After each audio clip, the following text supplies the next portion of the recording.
ছোলার ডাল বানানোর জন্য প্রথমে টমেটো আর কাঁচা লঙ্কা বেটে নিতে হবে। তারপর কড়াতে সর্ষের তেল দিয়ে তাতে শুকনো লঙ্কা, তেজপাতা আর জিরে ফোড়ন দিলাম।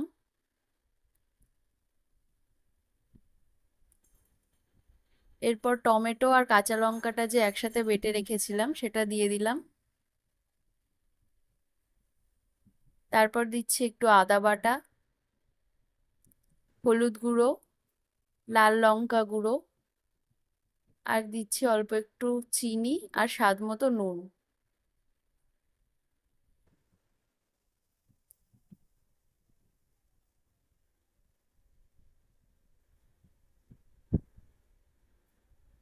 তারপর একটু ঢাকা দিয়ে মশলাটা ভালো করে কষিয়ে নিলাম।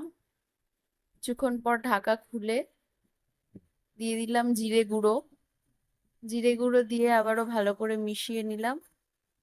এবার আগের থেকে সিদ্ধ করে রাখা ছোলার ডালটা দিয়ে দিচ্ছি।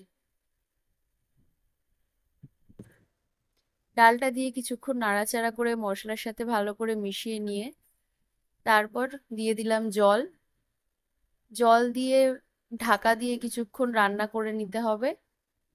তারপর কিছুক্ষণ পরে ঢাকা খুলে একটু নাড়াচাড়া করে মিশিয়ে নিচ্ছি। এরপর দিয়ে দিলাম একটু ঘি।